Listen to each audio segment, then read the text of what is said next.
Hi guys, so pag magja-Japan kayo, ito marerecommend ko sa inyo. So sa Klook to, so pag kailangan nyo ng SIM card, so book kayo before nung flight nyo, and then pipili ka lang dyan ng dates, tapos kung saang airport ka. So kagaya today, Tokyo ako, tapos Narita Terminal 2. Tapos kung ilan days ako mag-stay. And then, ayan, unlimited. So like this one, 8 days, 1555. Ayan. Tapos, pag pick upin nyo na siya, so let's say today, kinuha ko yung akin. So, andyan lang siya. Dyan. Sa part na yan. And then, ito yung nakuha ko. Tapos, andito rin yung name mo sa likod, yung details. So, kabit natin siya. So, madali lang naman siya ikabit.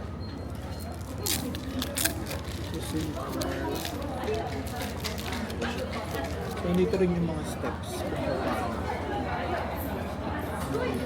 Fencing card.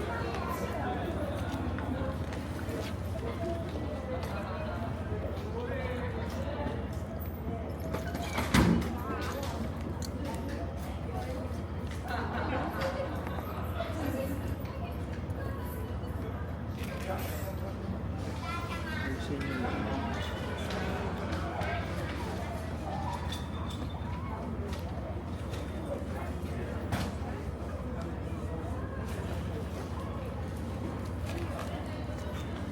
And then unlimited na siya.